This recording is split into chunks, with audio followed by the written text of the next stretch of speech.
धृतराष्ट्र को पांडवों को द्वित क्रीड़ा का निमंत्रण देने के लिए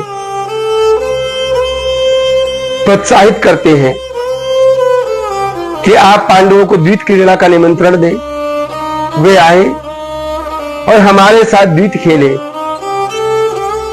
प्रिय भगवत प्रेमियों, मनुष्य जब अपनी ईर्ष्या में, द्वेष में परेशान होता है ना, तब उसको ये नहीं दिखाई देता कि वह क्या कर रहा है।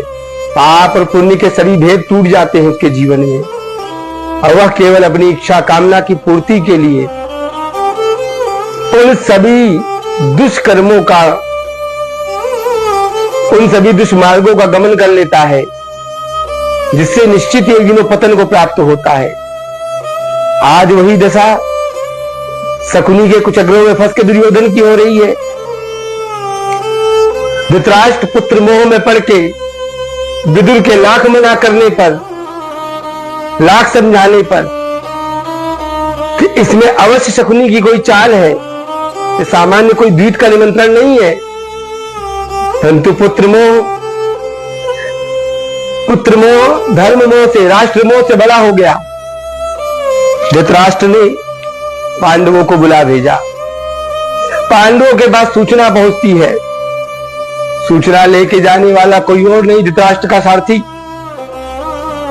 पांडव आदर सत्कार करते हैं। विधिवत सत्कार करने के बाद उनके आने का प्रयोजन पूछते हैं। महाराज धृतराष्ट्र का संदेश पाकर युधिष्ठिर अपने अनुजों समेत हस्तिनापुर आकर के उस क्रीड़ा में भाग लेने का आश्वासन देते हैं। उसको अपने ज्येष्ठ पिता का, अपने श्रेष्ठ का आदेश मान करके धर्मज्ञ युधिष्ठिर, धर्म के प्रतीक धर्मराज युधिष्ठिर सहर्ष स्वीकार करते हैं। जब युधिष्ठिर हस्तिनापुर आते हैं अपनी पत्नी, अपने भाइयों समेत, तब उनके स्वागत के लिए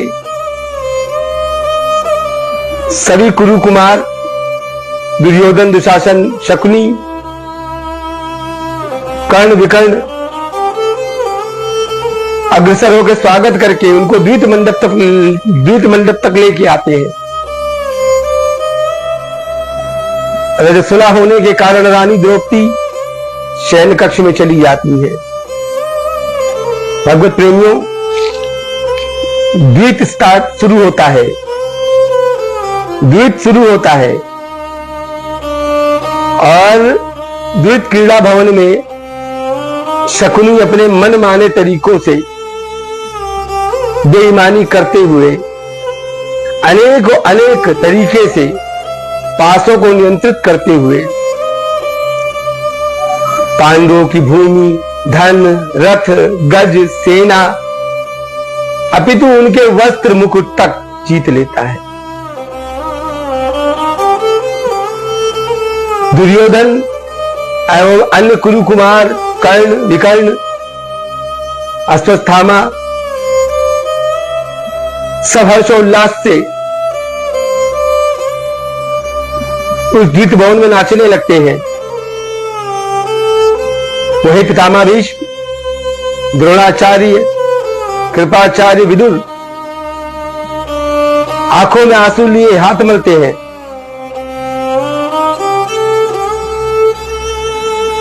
उस अवस्था में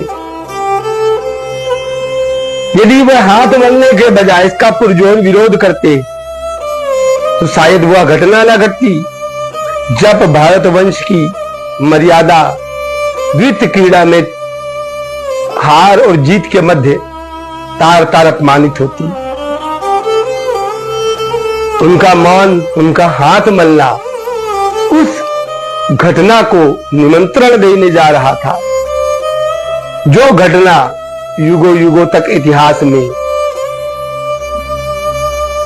इस तरीके से लिख दी जाएगी कि जब जब किसी स्त्री का अपमान होगा वही घटना उदाहरण बन के सामने आएगी।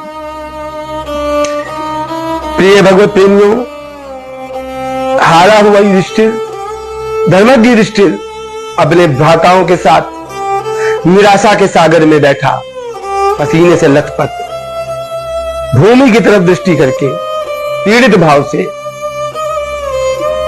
शकुनी की कुटिल मुस्कान और कुचक्र उसे एक दांव खेलने के लिए और अग्रसर करती है।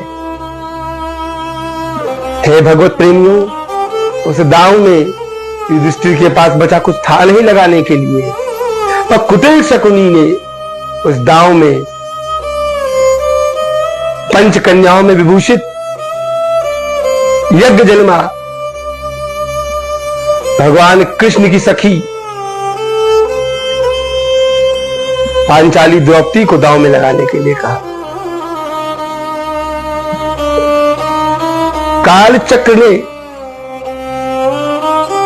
या यूं कहे विधाता ने, इस घटना को पहले से सुनिश्चित कर रखा था। धर्मराज युधिष्ठिर इस दांव को खेल लेते हैं। शकुनी के कपट पासों में वह महारानी पांचाली को हार जाते हैं। प्रिय भगवत प्रेमियों, जो स्वयं को हार चुके थे, जो हार चुके थे अपना सर्वस्व, वह पत्नी कोई संपत्ति तो ना थी, वह पत्नी उनका कोई धन, पशु, राज्य, भूमि तो ना थी, परंतु उसको भी दांव पे लगाया और हार गए। दांव पे लगाने से पहले उस नारी से पूछा भी ना गया कि क्या मैं तुम्हें दांव पे खेलूं या ना खेलूं। वह स्त्री कोई धन तो ना थी, लेकिन उस महापतिव्रता द्रौपदी को दांव पे लगाया गया और धर्मराज युधिष्ठिर उसको भी हार जाते हैं। अब कपटी शकुनी, धूर्त दुशासन एवं पापग्रस्त समस्त कुरु कुमार एवं दुर्योधन के समर्थक विभत्स मानवता के ऊपर सदैव सदैव कलंकित करने वाला अट्टहास और नृत्य करते हैं। और दुर्योधन अपनी जंघा को ठोक के कहता है कि जाओ, उस घमंडी, उस अहंकारी, उस यज्ञ जन्मा, यज्ञ सैनी द्रौपदी को खींच के लेके आओ और मेरी जंघा पे बिठा दो। एक स्त्री के लिए इससे घोर अपमान का समय क्या हो। एक पति के होते हुए स्वयं को कितना सुरक्षित महसूस करने वाली नारी, उसके पांच महावीर पति, और समय के चक्र ने उन पांचों को ऐसा बांध दिया और यज्ञ जन्मा, यज्ञ सैनी द्रौपदी का अपमान। सिपाही जाता है, द्रौपदी कहती है मैं रजस्वला हूं, मैंने अपनी केश अभी नहीं धोए, मैं सभा भवन में कुरु श्रेष्ठों के सामने नहीं आ सकती। दुर्योधन को आके संदेश दिया जाता है, दुर्योधन पुनः भेजता है। द्रौपदी फिर पूछती है क्या मुझे वहां लाने के लिए महाराज धृतराष्ट्र, पितामह भीष्म, आचार्य आदि, महामंत्री विदुर आदि ने भी कहा है? क्या यह नियम है कि एक रजस्वला स्त्री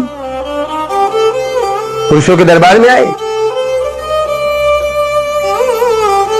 दुर्योधन ने जब द्रौपदी के इस प्रकार के वचन भरे संदेश सुने और क्रोध से तिलमिला उठा। वह पाप आत्मा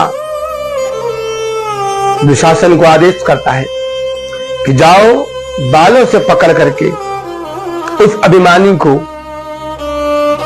उस मृगनयनी को, जो अपने नेत्रों से बार बार मुझे पीड़ित करती है, अपने कठोर वचनों से मुझे कटाक्ष करती रही, खसीकते हुए इस सभा भवन में लेके और मेरी जंघा पे बिठा दो। और पुनः अपनी जंघा को खोल के पीटता है। प्रिय भगवत प्रेमियों, विदुर इत्यादि महात्मा बार बार इस अनर्थ को रोकने के लिए समझाते रहे, बताते रहे कि इस महापाप से समस्त कुरुवंश का विनाश और नाश तय है। लेकिन जब नाश मनुज पर छाता है, पहले विवेक मर जाता है। सबके विवेक, सबकी बुद्धि शून्य हो चुकी थी। काल उनके ऊपर मंडरा रहा था। दुर्योधन लपकता हुआ गया और द्रौपदी के प्रसाद भवन में जाकर के यज्ञ जन्मा द्रौपदी के केशों को पकड़कर खींचता हुआ, अपमानित करता हुआ द्वित सभा भवन तक ले आया। असहाय, रोती हुई, पीड़ित द्रौपदी अपने पांचों पतियों की तरफ देखती है, जो भूमि की तरफ दृष्टि किए हुए सिर को झुकाए बैठे हैं। वह पितामह भीष्म की तरफ देखती है, कभी द्रोणाचार्य की तरफ, कभी कृपाचार्य की तरफ, तो कभी नेत्रहीन और उस समय बधिर हो चुके धृतराष्ट्र की तरफ भी देखती है। प्रिय भगवत प्रेमियों, उस असहाय द्रौपदी की करुण पुकार उस समय उनमें से किसी के पास नहीं पहुंच रही होती है। निरंतर दुर्योधन अपने कटु एवं पाप वचनों से यज्ञ जन्मा, यज्ञ सैनी द्रौपदी को भगवान कृष्ण की प्रिय द्रौपदी को पीड़ित करता रहता है और दुशासन को आदेश देता है तीसरी बार अपनी जान ठोक करके। इसीलिए भीम ने 3 बार गदा का प्रहार किया था दुर्योधन की जांग पर, और तीसरी बार अपनी जंघा को ठोक के कहता है कि इसको नग्न करके, इसके वस्त्रों को उतार के ला के मेरी जंघा पे बिठा दो। दुर्योधन को इस बात का भी भान न रहा कि उसके पिता अन्य श्रेष्ठ गुरुजन वहां मौजूद हैं। मानवता का इतना पतन, वो भी उस युग में जिस युग में स्वयं नारायण विद्यमान हो धरती के ऊपर। यज्ञ जन्मा द्रौपदी की साड़ी पर पापी नीच दुशासन का हाथ पहुंचता है। वह असहाय सबसे करुण पुकार गुहार करती है। ज्यों ही दुशासन द्रौपदी की साड़ी